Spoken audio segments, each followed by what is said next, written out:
RogueCon 23. That's right. It is here. It's not back. It's here. It's the first one. Join the ultimate celebration of digital content with its creators, passionate fans, and industry experts. It is all happening in downtown Waco across multiple venues, January 20th through the 22nd of 2023. Now, if you want to go, you got to get tickets, and tickets are on sale at RogueCon23.com. That's RogueCon, RogueCon 23.com. Be there. I'm going to be there. Everybody's going to be there. Let's go.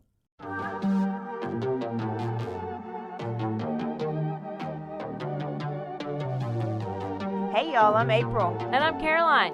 And this is your Bloody Happy Hour. Caroline, are you ready for this? This is your newest guilty pleasure. It's the bloodiest part of your week. Did we say something about it also being happy hour? Show did. Because we about to be sipping on some murder. Bloody Happy Hour.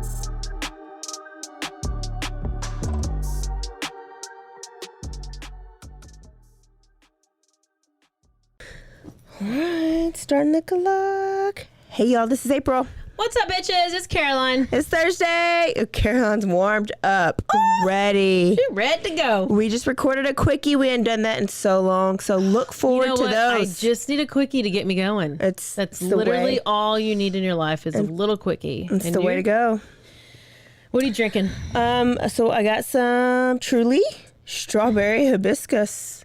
I've never even heard of this flavor. I got Truly classic lime margarita style. Nice. Hard seltzer.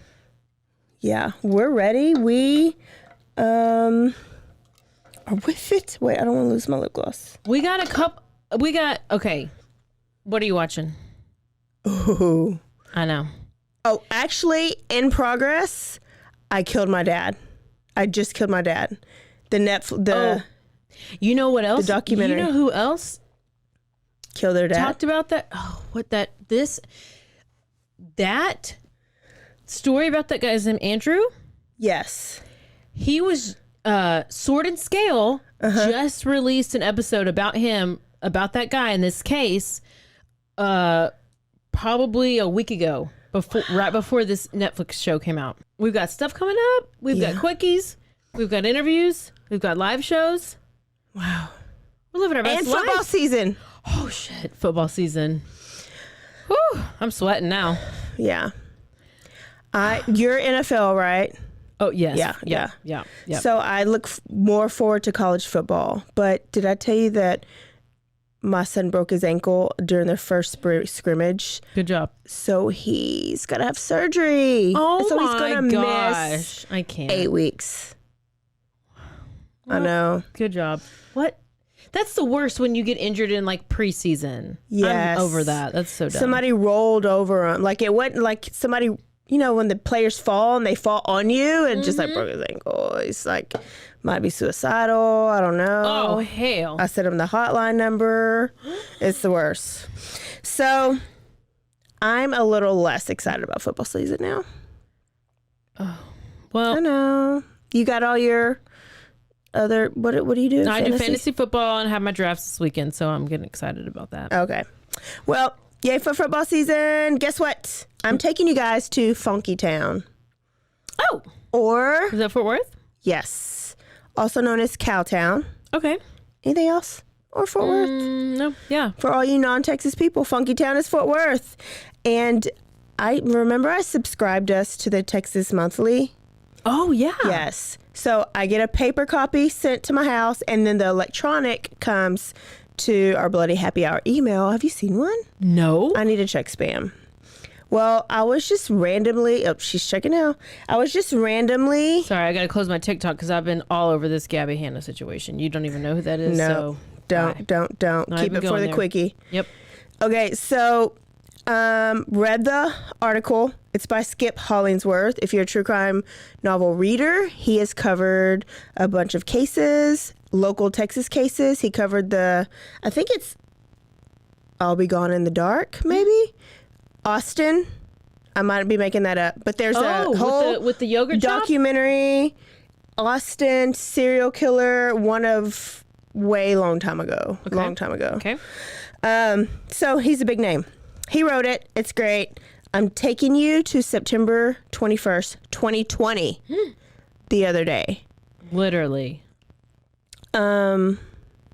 So we're in a neighborhood, Fort Worth, like a working class, middle class neighborhood. And down the road in this neighborhood, here comes police officers, unmarked cars. They're in bulletproof vests. And they're not just like Fort Worth PD. They are the Delta team, part of the U.S. Marshals, Secret Service? and part the president? of the fugitive task force. Did you make up all of those things with... If I didn't, maybe Skip did. Okay, Delta Force? Delta Force. Delta it sounds team, like something in Star Wars. Fugitive task force. These guys are specially trained to apprehend high-risk criminals. So I'm reading it and I'm like, oh, who is this criminal? Is it OJ? They have bulletproof vests. And Is it the new IRS security team that's going around? It might be. They like split up and some go around back, some on the side. And they're pulling up to this just regular house. They even have those big metal rams things like to knock down the door just in case they need it. So they're basically like SWAT on steroids. And then they go and ring the damn doorbell. So it's like, why are you doing all this for a damn doorbell? Oh, just seeing if you're Just in case. Okay, so the door opens and there's a 77-year-old white gray-haired man, like with his pants pulled up to walking with his damn cane to the door. Yes, he's about 6'3", Walker with the tennis balls on the bottom. 200-something pounds, like frail. And so, like, my erection went down a little bit because I was like, this isn't OJ's house. Whose house is this?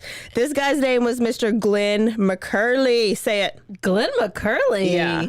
They told him he was under arrest and to step outside immediately. And Glenn, like, you know, had to have assistance stepping outside. Like, let me get my inhaler. I can't breathe. I'm obese over He here. looked back at his wife who was on a cane, and his wife was like, what's going on? Glenn was like, what's going on? They were shocked. So Glenn, when the neighborhood was seeing this, they were like, wait, what'd Glenn do? He's just a normal This guy. gives me Golden State Killer vibes. It's actually very close. They were like, Glenn's like a normal guy. He watches home improvement shows. So basically Sweepy, which is HGTV all the time. Oh, well, you know, Sweepy has people down in the this- basement attic yeah. or whatever he has. Yeah. A little shop. He and his wife go to Walmart together every weekend. They go grocery shopping together. They attend church every Sunday. And they're always seen eating at their favorite Mexican restaurant called Politos. Sounds good. He was just lived a quiet life. So what? He got arrested. What? Oh, probably because Why? he obviously murdered and raped a bunch of people and broke dishes He in their did house something. about 40 years ago and never got caught. Because now they have DNA and they caught him. Am I the FBI? You are. You just podcast over. So this task force had evidence that Mr. McCurley was responsible for a murder of a young teenage girl in 1974 named Carla Walker. Okay. Have you heard of her? I've actually never heard of her. Okay, I didn't either. But not only Carla Walker, they think he's responsible for other crimes and will later be coined as the Cowtown Killer. Dun, dun, dun. Dun. Okay, Cowtown Killer. Cowtown Killer. I like it. It caught my eye. I need him at least to have killed 4 people. Possibly. I mean, because if we're going to do another unsolved one like mine. It is not. Okay, good. Because You will finish this there episode. was a lot of people who did not finish last week. And we can't have that. It just they're ready to go. I'm about to That's why- finish you off. Okay, good. Okay, so let's go to 1974. Okay. Carla, 17-year-old junior in high school, Western Hills High School. That's in Fort Worth. She was a small, cute little thing. She was 4'11". She had thick, honey blonde hair. Of course, everyone loved her.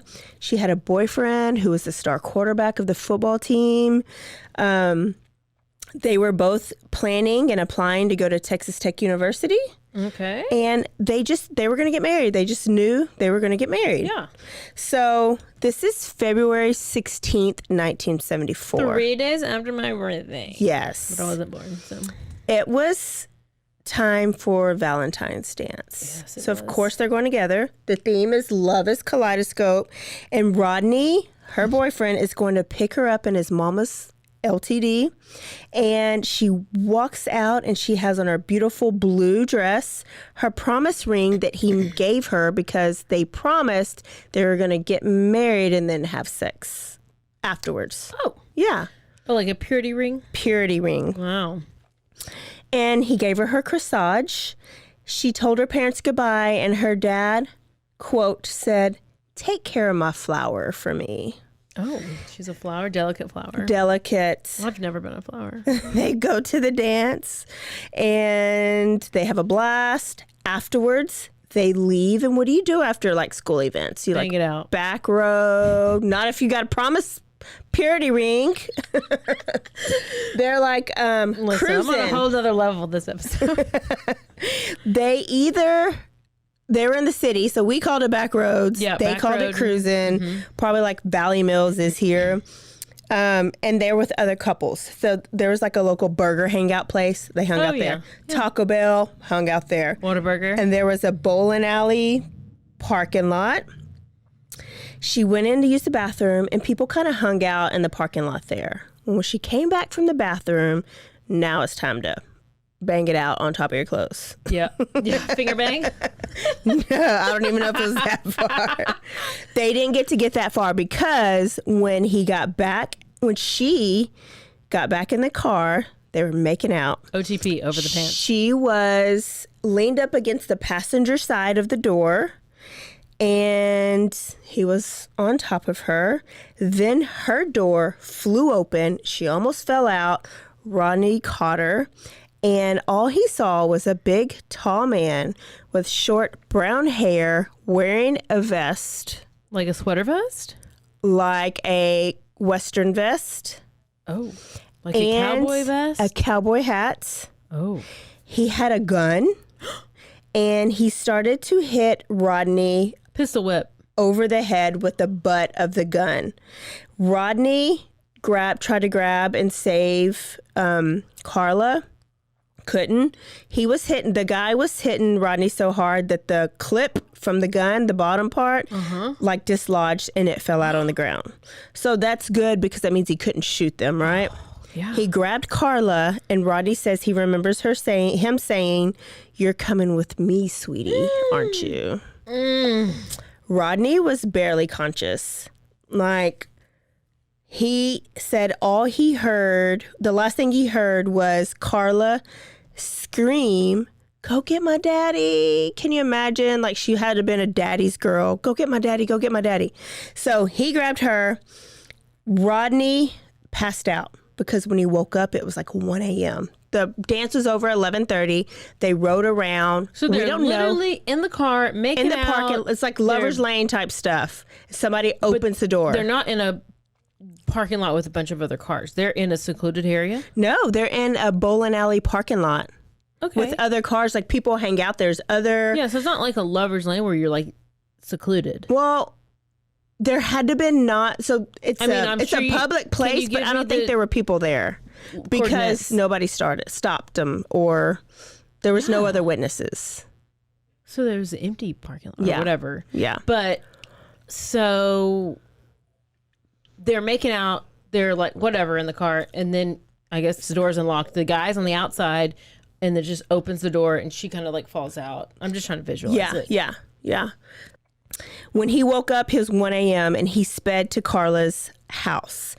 And when he was so erratic, he like hopped the curb and was like parked at their front door, basically in their front yard at their front door. When he got out, her siblings saw him. He was bloody, and the parents were frightened. And he said, "Mr. Walker, they got her. They're gonna hurt her bad." That's the daddy. So daddy is former Air Force. He grabs his guns. Oh, He gets in the car and he gone.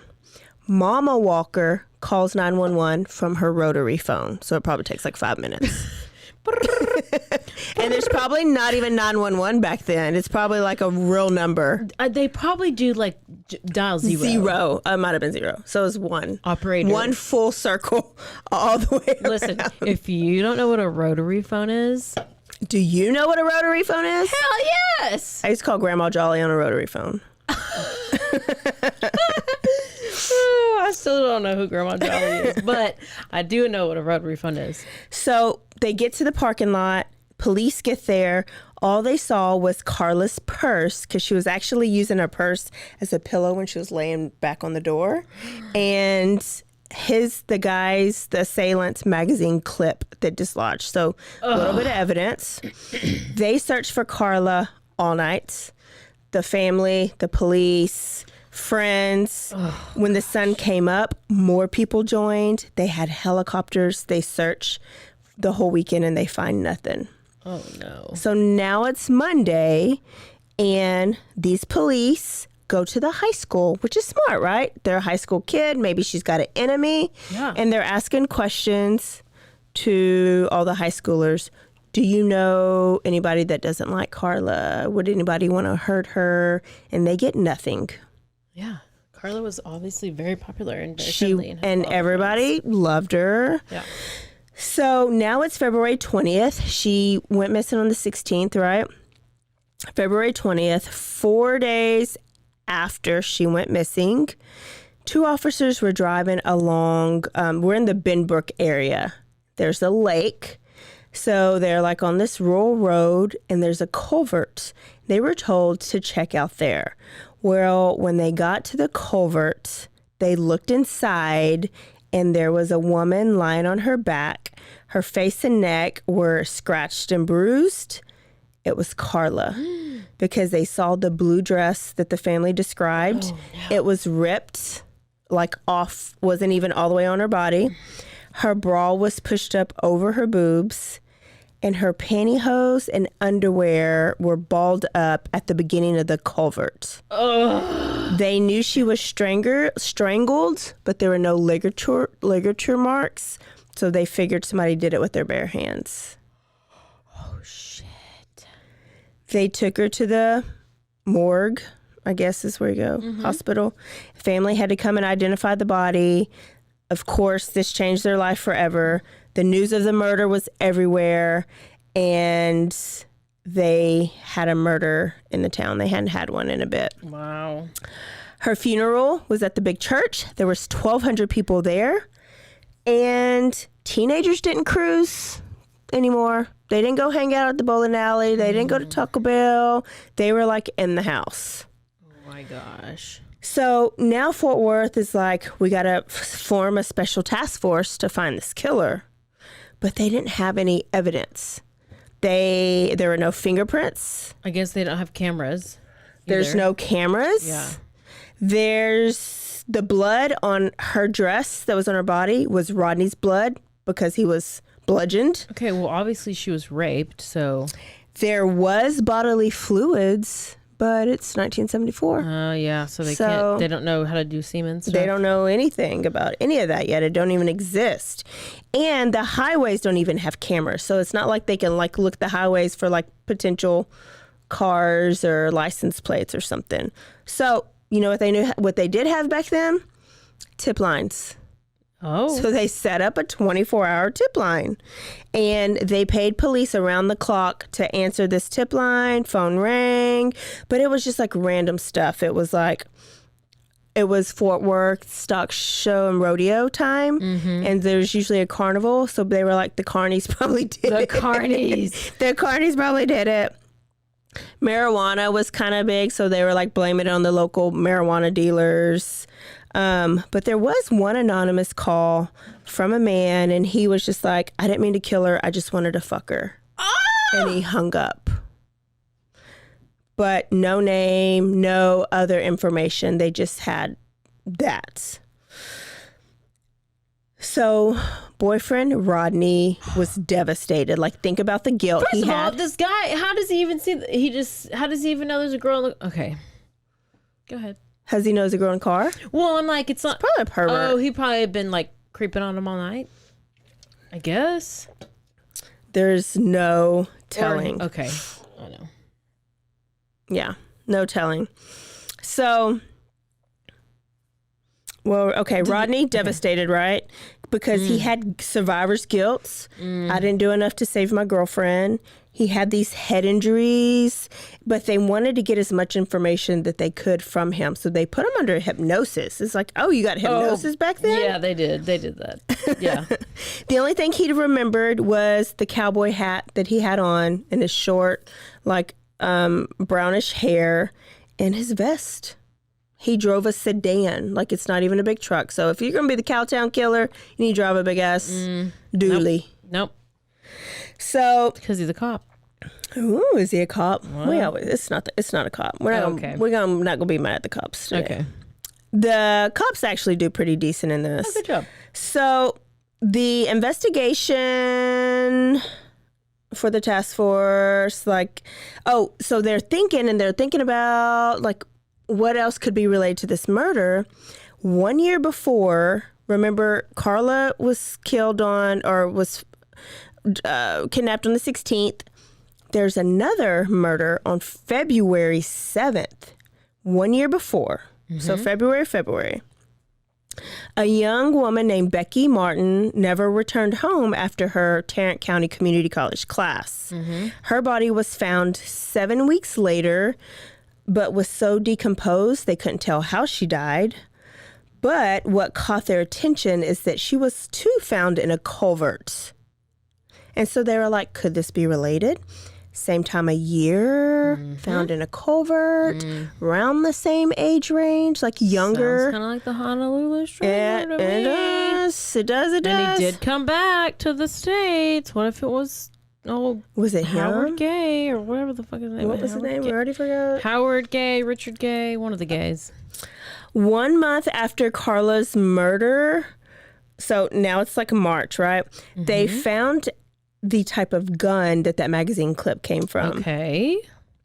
And it's like a .22 something. I don't even know what it was. I don't know anything about it. So they got a list from the ATF from everybody who had that gun, and there was 12 names on the list, and one of the names was Glen McCurley, who was at the beginning of the story. Glen McCurley. With his walker and his fat self. So let's see what Overweight. they do. Let me say that better. I was really aggressive with that. Well, he was really frail. He wasn't. He was 6'3" and like 200 pounds. So that's like a That's good quarterback. Yeah. But he was old and like frail and like. And how old was he? He was 77.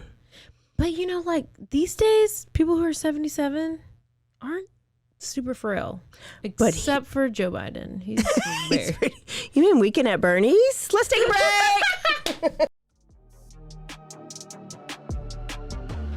And now a word from our sponsors.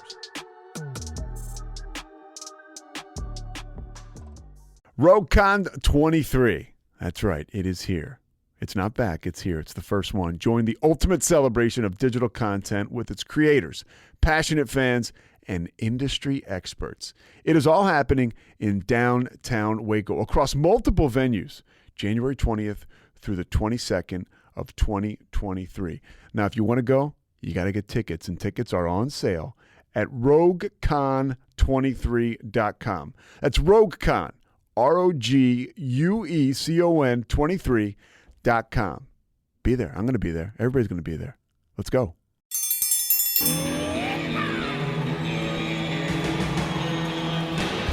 Hi, I'm Hank. You might remember me from a show called King of the Hill. Check out a King of the Hill rewatch podcast. These boys ain't right, but they are funny. Find the podcast anywhere you get your podcasts or at roguemedianetwork.com. I tell you what.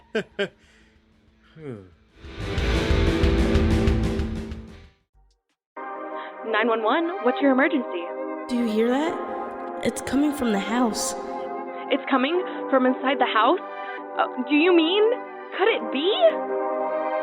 The poltergeist. New from Rogue Media. Two haunted hotties talking about haunted places. Every episode, we dive deep into the darkest places and give you a bit of history. We're getting spooky in all the right places. You've gobbled your last ghoul. Follow along for the craziest and spookiest stories with Debbie's Dark Tourism. The Stanley Hotel, Winchester House, The Alamo, Hotel Monte Vista, and more spooky places. Find us at _Poltergals. POLTERGALS. Look over your shoulder. It's us, The Poltergals. Wherever you consume the podcast, you can find us there.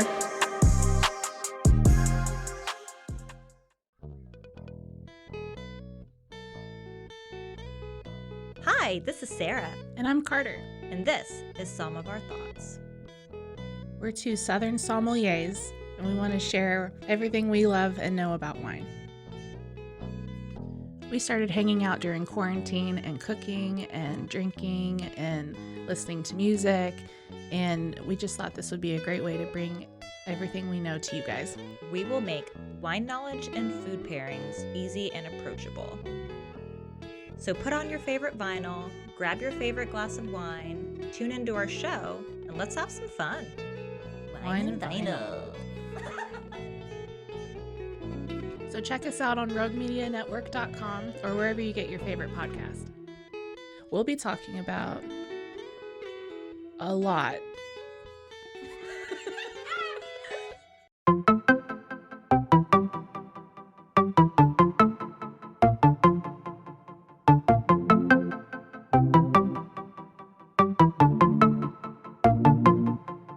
Welcome to One Star Rewind, a new podcast about those dreaded one-star reviews that every business owner hates to receive, but yet every customer loves to read. During this podcast, we will peel back that one-star review to better understand how it happened, when it happened, and what the business owner is doing after receiving that one-star review. This podcast will be about love, hate, and laughter. On One Star Rewind, we will meet with real business owners who will tell their stories and how they do rely on reviews for their business. Follow us on Facebook, Instagram, or download us at roguemedianetwork.com. Please subscribe, but only rate and review for not a one-star review. Join us each time for a new review and a new story.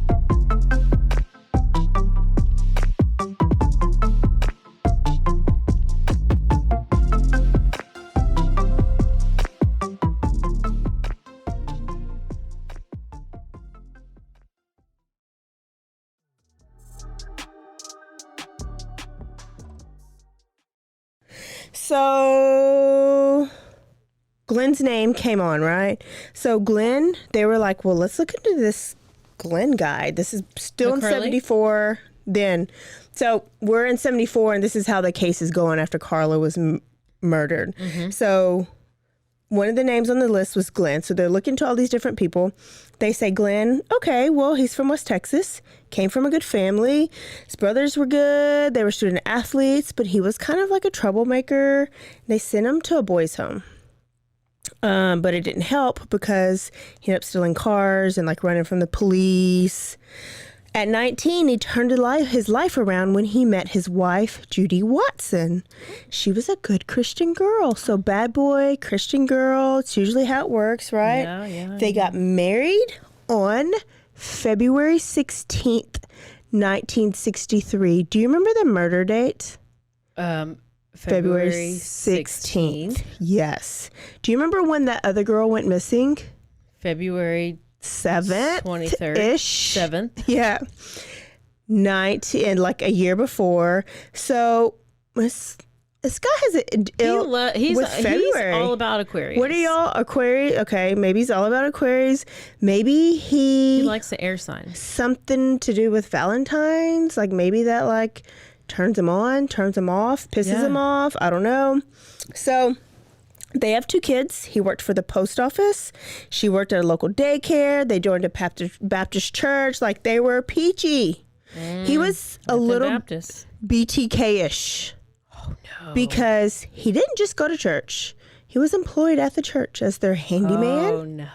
He volunteered to fix things at the church all the time. Mm-hmm. He performed odd jobs for neighbors, like working on their cars, electrical work, like working in their yard. He was just Mr. Do-It-All. I would love to have that kind of neighbor do my shit for me. Go ahead. I know. Did he put in my red mulch? I mean, all red the things. mulch. Oh, he would do it all My for you. pineapple signs. And you're born in February, so he would do it all. I know. I'd be like, listen, I'm an Aquarius. Don't kill me, but you could fix my car and my yard. And the yard. So this is a month after the murders, and they go pay him a visit because they're like, let's go see him. Yeah. These cops are pretty DTF. And they ask him about the gun, and he was like, oh, man, you know what? Just so happened my gun was stolen 6 weeks ago, right from my vehicle. Oh, how convenient. What a shame. What a shame there's no gun to match. Mm-hmm. So they were like, oh, sounds great. Can you take a polygraph? And he did. And he passed. Does everybody pass? We need to take one. No, not everybody passes because last week the Honolulu Strangler did not pass. Oh, okay. But according to Dirty Chad, all you have to do is put a needle or a nail in your shoe and you push your big toe on it and you can pass the test. So a pain distraction? Yes. It doesn't measure your heart rate or something. I guess if your heart rate it goes on your heart rate. Yeah. If I had a police officer come to my door, I'd poop in my pants. And my heart rate sweat all the time. Is completely elevated. So I don't know if I probably would. I don't know if that would mean I would pass or fail because it would be elevated the whole entire time. Yeah. So they would be like, she even lied about her name. I'd be like, we asked her name. Shouldn't even know her eyeball color. Like, she just lied. She's a compulsive liar. ADHD. So because he passed the test, marked his name off the list, he was eliminated. Obviously, the test and I was like, let me not get mad at them because maybe the polygraph test was a big deal. Like it just came out and maybe they thought it was like total truth. Because we're back in the day. Now we're like hypnotized. Yeah. Yeah. All they had was tip lines, hypnosis, and polygraphs. So I'm so glad I didn't get killed. I mean, they are doing the most. When I wasn't alive. Maybe that's why there were so many serial killers back then because they could just get away with it because there wasn't technology. Well, and now it's late spring and there's no other leads. Yeah. And you know what happens when there's no other leads? The task force doesn't disband, but they basically do because the supervisors are like, we got other cases. Yeah, you got other that stuff I need you to work on. So they just stop working on Carla's case and work on others. In the meantime, Carla's high school did a memorial. They'd got a scholarship fund. And by that next spring of 1975, all her classmates graduated and moved off. And boyfriend Rodney took his ass to Alaska. He had so much guilt, but then also, too, who do you usually look at? The boyfriend or the husband. Yeah. So he wasn't like ridiculed, but that he was questioned. I mean, and because he didn't go remember to Alaska. Where did they? Oh, yeah, that's a Fort Worth. I know. drastic. Yeah, Texas people don't even like Alaska. I don't never understand. would just be like, I'm going to Alaska. If I was living back then and he took his ass to Alaska, I'd have been like, oh, he did it. Yeah, for sure. But he didn't. So Jim is Carla's brother. Mm-hmm. And he remembers like they would get phone calls. Some of them would be tips. Hey, you should look at this guy. Or, hey, I just remembered this. Or whatever it may be. Some of them were real. Some of them weren't. But Daddy, his name was Leighton, Daddy Walker, he wrote down every single tip. And he locked it up in a lockbox because he wasn't going to rest until his daughter's killer was caught. So he was doing his own. He was DTF. He was doing his own investigation. So brother Jim was like, I want to help my daddy. On the anniversary, and just randomly, they would go prowl the bowling alley parking lot because what do killers usually do? Oh, go revisit the scene. They go revisit. I don't even know if they knew why they were doing it, but they did it. Yeah. Brother Jim was taking boxing classes, and he became like a runner because he was like, what if I happen upon him? I want to be able to take him. Like, got to be my Austin Harroff, and I got to just he's supposed to like run, or I can beat him up if he's taking boxing classes. So he was just like, I wanted to be ready. Him and his dad, that's what they did together. They hunted for Carla's killer. I love that. It's such a good daddy and such a good brother. Little did Jim know that on his running route, every day he was passing by Glen McCurley's home. And that he was going to high school every day with Glen McCurley's son. Oh, no. I know. 3 years later, after Carla was killed, 25-year-old June Ward was a nurse. She was found on February 19th, 1977, on a curb in South Fort Worth. She was naked. Her bra strap was wrapped around her neck, so she too was strangled. And she was also bludgeoned with some random heavy object. This is the July 9th murder. Denise Huff, she was found strangled in a creek bridge. February 1983, Christy Tower was a waitress at Billy Bob's nightclub. Have you ever been there? Yes. It's the best. Who hasn't? She was found, bound, and strangled in a field. And her purse was found in the bowling alley parking lot where Carla went missing. So it's like he hunted near where he lived. Yeah. Oh my gosh. Officials were like, do we have a serial killer? I feel like you do. And it's probably sounds like the Honolulu guy. I think that's where the Cowtown killer kind of came about a little bit. Yeah. But they weren't in, like your guys in Honolulu, they were like, beware of this, wear workout shoes, wear your yoga tights, don't go anywhere alone. They kind of just wanted to keep it low key. Stay aware, stay alive, and always be DTF. Yes. Exactly. That's all they got to do is get on the news and say it. My friends tell me, they're like, you always say to stay aware, but are you always aware? And I was like, I'm really not. But I Really not. Really not. No. But I'm glad that everybody else is aware for you. Maybe other people are. So I'm working on it. So, a model named Catherine was found. Marilyn Hartman, a middle school teacher, was found. Cindy Heller, a TCU student, was found. Catherine Jackson, another teacher. Angela Ewert, an aspiring model. And Regina Grover. They were all found dead and strangled. This is 10 years later, so we're in 1984. So women around that age, between late teens and early 20s, were found strangled in the Fort Worth area, found outside. And then there was a break until 1986, and then a woman was found strangled in Fort Worth Park, and then nothing. Brother Jim is graduating high school, and he goes to Sam Houston State University. Go Bearcats. Okay. They are known for, every college has their good, like A&M's their agricultural program. What's Baylor? Law, speech therapy, Tarleton's teaching.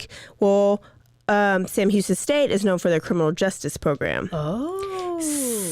He was taking criminal psychology programs. And he was really DTF because he's like, I want to read books about serial killers, abnormal psychology. I want to understand the criminal mind. I love him. I love him. I love everything about that. I want to know all about mind stuff and disorders and why people act the way they act when they have these disorders, what brings on these disorders. Yes. That's why I've always been so into this and special education, because it's the same thing. Like, why do kids with disabilities have certain characteristics? Why do kids, autism? It's the mind is crazy. I'm interested on how you're just living your life. You're 10, you're 12, you're 15, you're 18, you're 20, and then all of a sudden you develop a disorder. Yeah. How does that happen? Onset. Dormant. Lies dormant. And then how do you know it's happened? You don't, because your mind can play tricks on you. I know. That's like you go through, and then you have mania, and then you have psychosis, and then it's like, And then you're drowning your kids in the bathtub like Andrea Yates. And then like you smoke weed because you're trying to relax, and then it makes you go into this worse. like you think you're Jesus. Yeah. You know? So it's just this mind and this brain is crazy. I know. So brother is like, I want to know more. He's doing all the studying. He wants to understand the criminal mind. He graduated from Sam Houston State, and he moved back home because he wanted to join the Fort Worth Police Department, get promoted because he's got a degree. Usually police, they just go through a police academy. And he was like, I'm going to get promoted to detective, and I want to get my hands on my sister's files. He is so DTF. Listen, I said, this is DTF at its finest. At its finest. Everybody be a Jim. Take a drink for Jim. You know what? Jim's not a dumbass. Take a drink. Cheers. Drink for Jim. So I hate to break your heart. About to break your heart. Okay. He could not make the police academy because he found out he had a deteriorating eye condition and would end up blind eventually. In both eyes? It don't matter. You can't be half blind. You have to have good vision. He can't be a detective? No, you can't. You got to be in police academy before you can do that. Oh my gosh. Well, if you can't aim to shoot a gun. Okay. So his dreams were shattered. I was just thinking he would be like, after the murder, you go to the scene of the crime and then you do your detective work like in the office or some shit. Yeah. No, he was wanting to be like. He couldn't even like make a police first. You got to be a police before a detective because he couldn't pass the physical portion of the test. Oh, God. I know. He ended up being a security guard for a little bit. Oh, no. But he was still searching for Carla's killer. So just because his dream was shattered, he still wanted to look for his sister's killer. Well, that's good. It's 87 now. Okay. And Carla's dad passes away. He never knew what happened. No closure. No clue what happened to his daughter.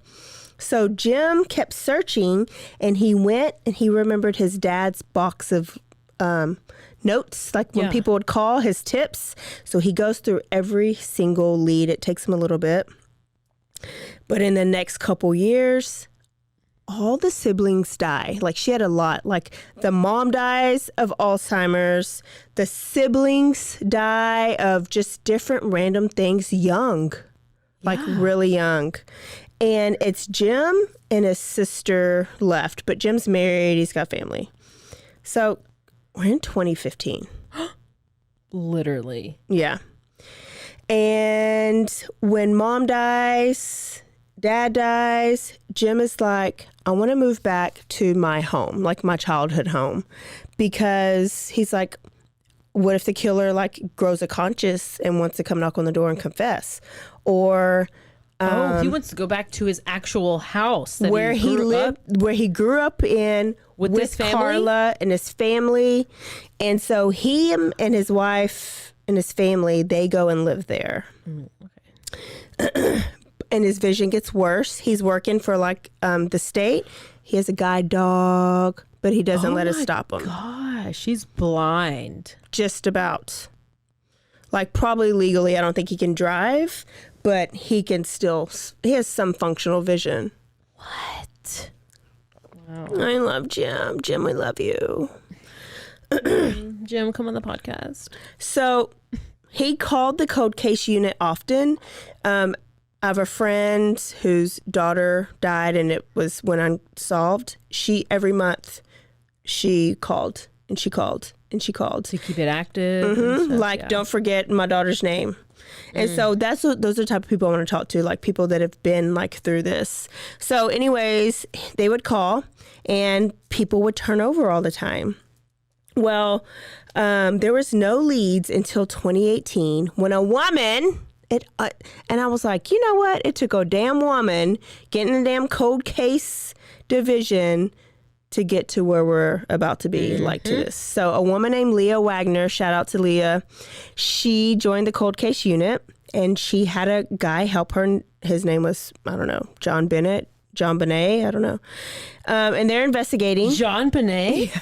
It was like John Bennett. So if you just put it together, it's John Benet. His name's John Benet. It's basically John Benet Ramsey. It's Katy Perry. they're asking questions, and they hit the jackpot when they find the old evidence bag, and her dress, Carla's dress, was kept perfectly tight in a bag, and the DNA samples on it are still there. What? And now it's 2018, so now we know that we can do shit with that DNA. This is literally Golden State Killer. It is. There's about to be a connection. So they knew that technology has improved. They knew that they had DNA, a lot of DNA on the dress. But they also knew that the department would have to pay $20,000 to run the DNA to see if, like, is this the familial DNA thing? Yeah. Okay. Yeah. So, do you know the name Vincent Strange? No. Okay. Do you know the podcast Gone Cold? Yes. Okay. Gone Cold podcast. Vincent Strange started that podcast, and his very first, it was like multiple series, like maybe an 8-parter, was about the Carla Walker case. He's the one that brought this case into light, back to life. Yeah. And he had a listener that was DTF. Did I write the listener's name? So on his podcast, he interviewed like brother Jim, and sister Cindy. And one of his listeners happened to go to high school with Carla. And she says that she was like probably like the C group. Carla was the A group, but Carla always made her feel like she was not the C group. So she wanted to help find justice for Carla. So she makes brochures and pamphlets, and she goes to Crime Con dream to go to Crime Con. Bruh. And she gave them out to all the bigwigs. You're about to cream. Keith Morrison from Dateline. It's who you sleep with every night on your TV. Nancy Grace. Oh, no, that's where I'm at. Paul Holes. Oh, Paul Holes. From Oxygen. And he's the one who helped solve the Golden State Killer. I know. There's the connection. And McNamara. She was the one who wrote the book and did the series and died. And I need to read that book. We need to cover that story. Well, I don't know all read of it. books, but I watched the HBO. The HBO. I need to at least watch and that. her husband is that other famous actor. Can't think of his name. Well, yep. Okay. You just tell me when it is, when you get it. I will. So she was DTF. I hate that I didn't put her name down here, but shout out to her. So when she gave these brochures to Paul and Nancy and Keith Morrison, like, it worked, because Paul, who has this show on Oxygen, got Oxygen to donate $18,000 to get the DNA run. Yes. For the DNA profile. Say yay. Not surprised. So, and they had one good stain. Like a good stain. That was actually on the bra strap. And I was like, ugh, I don't even know how it got there. So they sent it to California. Everything happens in California. They got a full DNA profile, and they uploaded in CODIS, which is like the... Oh, yeah, the system. Yeah. Yes. Yeah. No match. Yeah. So everybody was like bent out of shape, upset. They tried the genealogical mapping, which like the family tree. Yes, that's what they did with the Golden State. Yeah. No luck. And so they were like... Patton Oswalt, the husband? Yep. Yeah. Michelle McNamara. Was married to him. Yes. The HBO series is I'll Be Gone in the Dark. In the dark, yeah. And she basically talks like it was her mission to figure out who was the Golden State Killer. Yes. She killed herself trying to figure it out, right? Yes. Not literally, but it stressed her out so much. She worked herself to death. Yes. Oh, gosh. And awful. I know. So we're like on strike 2. CODIS, no match. Genealogical mapping, no luck either. But you know what? They went to California. But listen, they have Nancy Grace. They have Paul Holes. I mean, they have the legit top And so people. they're like, shoot, if they can't help us, like, can we be helped? Will we be able to solve this? But they didn't give up because, they tried to take it to California, and California just can't do it like Texas. They had to go to H-Town. And there was this lab in H-Town, and they were like, we can do it. We got to do it. I guarantee. There was barely enough DNA because they had done 2 things already. They had barely enough to do one final analysis. And if this didn't work, like, they were screwed. Yeah, they were like ran out of it. July 4th, 2020. We were all... Literally COVID Yes, city. we were all just like in the house doing... And they're over drinking. here. Yes. Yeah. And they connected to the match to one particular family tree. The last name was McCurley. What? Yeah. Oh. I mean, aren't you shocked? So shocked. So Wagner and Bennett didn't want to jump the gun. They're like, you gotta let's go see him. Yeah. Let's just make friends. Yeah. And so they went to go see him informally, but I think they're recording it. I thought you couldn't do that, but they're like recording In Texas, it. you can. Oh. Yeah. Thanks for that. It's there's certain I states. thought it was illegal in Texas. No, there's certain states where you can record and you have to have 2-party consent, and certain states where you have 1-party consent. Texas is a 1-party consent. Oh, because you recorded. Because Dirty Chad was recorded by a certain newscaster from here, and a former newscaster, who then sent the whole recording. Yeah. Dee Dee, you know all about this. But yes, Texas is a 1 consent party. Okay. So, I'm kind of an expert at recordings. Obviously. Yeah, so I could be... Wait, we are recording. Never mind. You could be recording me right now. Yeah, that's what I was going to say. I am kind of scared about that. People record me. We say some weird stuff. I say weird stuff all the time, but I'm like, okay, well, I mean, I don't think I say anything incriminating to myself. Only to yourself. You don't say anything incriminating about anybody else, just to yourself. Okay, so they go visit McCurley. He and his wife were like, sure, come in. Do you want some tea? And they're just like talking. And so McCurley's like, so what brings y'all here, boys?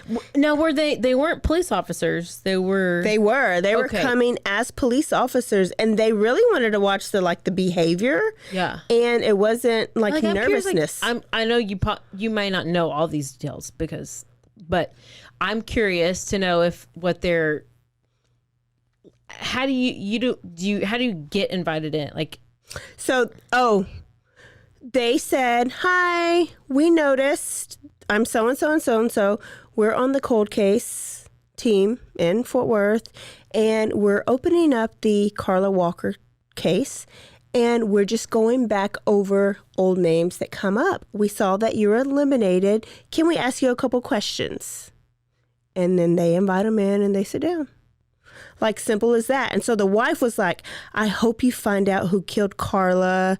That girl needs to be remembered as someone who mattered. I remember that family. And she talked about how, they kept Carla's car in the spot that it last was for years. Like, they didn't drive it. They didn't move it. They didn't do anything. They kept her room intact. Left a big mark. I mean, this was a known, This was it's Benbrook.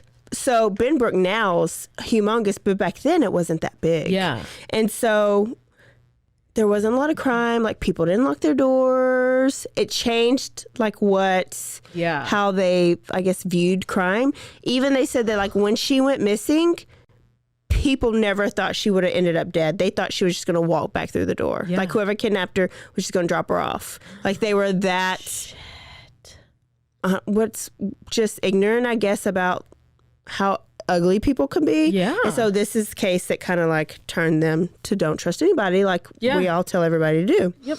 So she was like, that girl needs to be remembered as someone who's mattered. And they were like, we agree, and that's why we want to go through this, and we're just eliminating people. Glenn, wife right here, do you mind if we take your DNA sample to rule you out? Yeah. And he hesitated, but his wife's right there. Yeah. He was just talking about how they need to find the killer. So he agreed. So they swabbed him. took it back. 11 days later, exact match. Like exact, not like 3 decimals off. I don't know what's decimals, but whatever. Yeah. And then that takes you to where we started, where they're at his front door and they arrest him. So they got him in custody. Bruh. So he's in the station. He waives his right to have a lawyer present during the interrogation. And usually when people do this, especially like BTA, what did he start doing? Talking. Yes. Like they've been holding it in. They want to be recognized. Yes. But he didn't do this. He had cancer. And he just kind of stood there and was like, acted like he didn't know why he was there. And so they took the angle of, when they're interrogating him, they're like, you have cancer. And this is your time to make amends, to confess your sins, because he was Christian, supposed Baptist. It's time to make things right before you die. Do you have anything you want to get off your chest? Didn't do it. Like nothing. Mm-mm. So then they saw and heard how close him and his wife were. So then they took that angle and they were like, I can tell you and your wife are so close. Y'all have no secrets. But you do have a secret, don't you? It's been killing you not to tell your wife. Do we need to bring her in so you can get it off your chest? And that got him. And he was like, well, I did do it, I guess. And that was it. But I did do it, I guess. And then I know. And then I hate when they make up chicken shit stories that don't even make sense. Like, if you do it, own up to it. So his chicken shit story was that her boyfriend was actually attacking her in the car. Like, sexually assaulting her. And he saw her, and so he saved her and put her in his car or truck, whatever he drove. And she was so grateful to him that she kissed and rubbed and hugged all over him and wanted to have sex. But after they had sex, he didn't remember anything after that. And so the cop was like, he went brain dead? The cop was like, because he said he was drinking whiskey that whole night. So you're telling me that she'd been with her boyfriend for forever. They promised not to have sex until marriage, but she wanted to have sex with you after meeting you for 5 minutes. And he was like, it is what it is. So look at me, bro. They charged him with capital murder. And the trial only lasted 3 days. He switched it up and pled not guilty.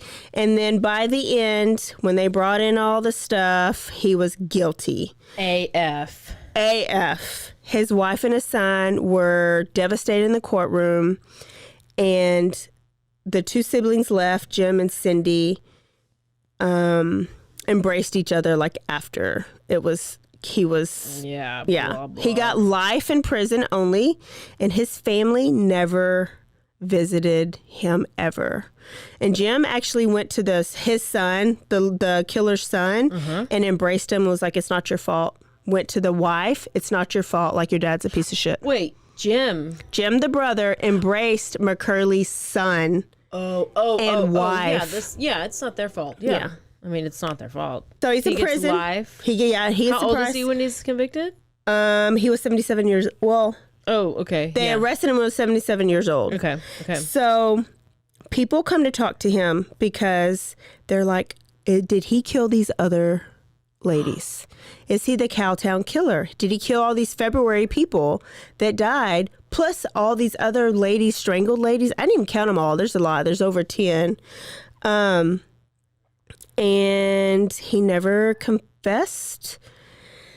He changed up his story, like about Carla, and he gave details that linked to other murders. And they think because he was old, he couldn't keep the thoughts together. But he kept it within. When brother Jim got his closure, and they found the the killer, he sold that house that he's been living in, like his childhood home. Oh my gosh. He was that, like defined his whole life. It did. And he's like, I can maybe live now. And so he was like, there's so much pain in this house. Every time he passed by the bathroom, he would see his mom crying after Carla was killed. And he gave them a bunch of money that he sold the house for to Fort Worth PD Cold Case Support Group. And they are raising money for DNA swabs for these other victims to try to tie them to McCurley. Isn't that badass? Because I love it. I know. He's like, there's all these other families that don't have justice for their mom. So that's it. But I wish he would have been convicted for them. So you obviously also he still could left I think me he still left hard with jizz out. What? Wait, what did you say last time? I don't even know. Wait, I said don't it's have like a penis. It's like sex where you can't finish. Yeah. No, there's a little bit of finish. I know. It was the pre-finish. Oh, is there two? It wasn't the full finish. Like we always tell you, this is kind of a porn podcast. It is. It is. Well, as of right now, McCurley filed an appeal. Oh, hell, McCurley, just go on. Because he said his confession was coerced and he don't know why he's in prison. So, y'all, that is the end of the Cowtown Killer. 2, 1. That is the end of the Cowtown Killer.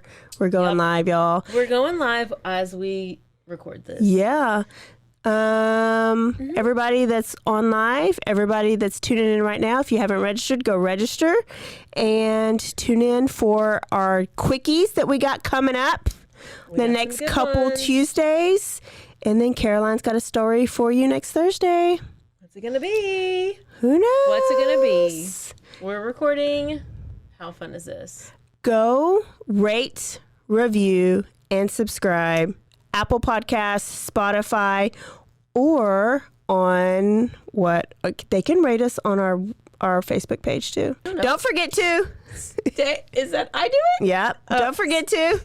Stay aware. Stay alive. And always be DTF. Bye, y'all. Why? I don't know why we can't ever get it. I can't ever Bye, understand y'all. it. Join the ultimate celebration of digital content with its creators, passionate fans, and industry experts. It's all happening in downtown Waco across multiple venues on January 20th through the 22nd, 2023. Tickets are on sale now at roguecon23.com.